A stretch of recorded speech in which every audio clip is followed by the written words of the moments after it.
大千世界无奇不有。大家好，欢迎收看本期的爆炸生物房。在我们眼里看来，小鸟大多是温顺的，有些是因为它的外貌，有些是因为它的叫声。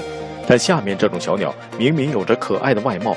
视频前的你，如果存在房事时间短、勃起无力、硬度不够、中途疲软、阴茎短小、虚汗、阴囊潮湿、肾虚引起的腰酸背痛等男性问题，可添加中医老师微信8783400中药秘方调理，对症下药。记住中医老师问诊微信8783400，海内外患者朋友皆可免费咨询。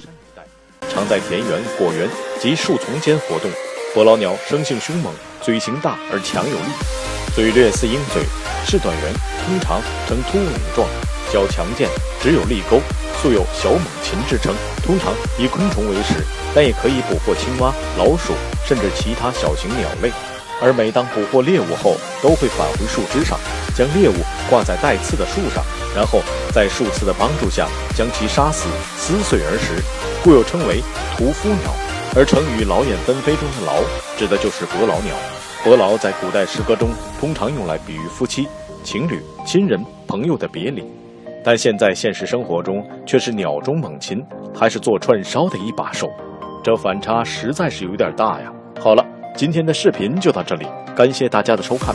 本视频元素源于网络，由爆炸生物坊剪辑配音。如果你喜欢我们的视频，请为我们点赞并分享，我们下期再见，拜拜。